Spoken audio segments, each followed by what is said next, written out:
Pourquoi tu te comportes différemment face à un miroir? Un enfant de 17 mois voit son reflet pour la première fois. Il se fige. Pas de peur, une reconnaissance. Il comprend que ce visage en face, c'est lui.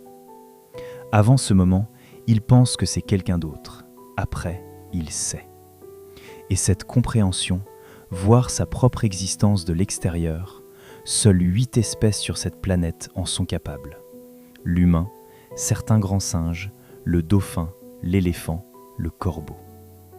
La grande majorité des animaux voient un miroir et fuient, convaincus d'avoir affaire à un ennemi inconnu. Ton cerveau, lui, fait quelque chose de plus complexe. Quand il voit ton visage dans le verre, il active les mêmes circuits que lorsque tu es réellement observé. C'est ce que les chercheurs Carver et Shire appellent la conscience de soi objective. En une fraction de seconde, tu passes de quelqu'un qui vit à quelqu'un qui se regarde vivre. Et ce basculement change tout. La preuve la plus absurde, on répète tous nos discours devant le miroir. Tu t'entraînes à ce que tu vas dire à ton patron, tu peaufines le ton, tu trouves la formulation parfaite, et quand tu arrives dans son bureau, tu oublies tout. Parce que le miroir était un public bienveillant. Ton patron, lui, n'en fait pas partie. Si c'est la première fois que tu me regardes, abonne-toi maintenant, parce que ce qui suit va te montrer à quel point le miroir influence tes décisions sans que tu t'en rendes compte.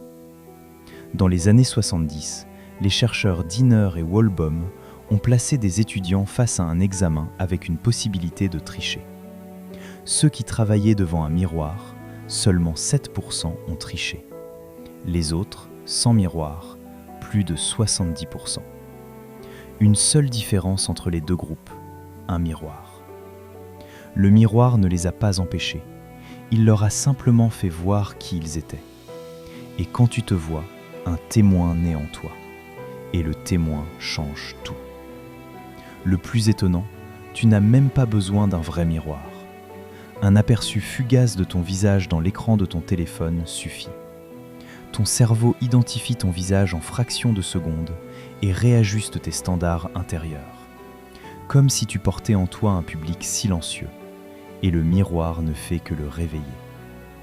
Alors dis-nous, quand il n'y a pas de miroir et que personne ne te regarde, tu changes ou tu restes exactement la même personne? Réponds en commentaire. Tu ne t'y attends pas.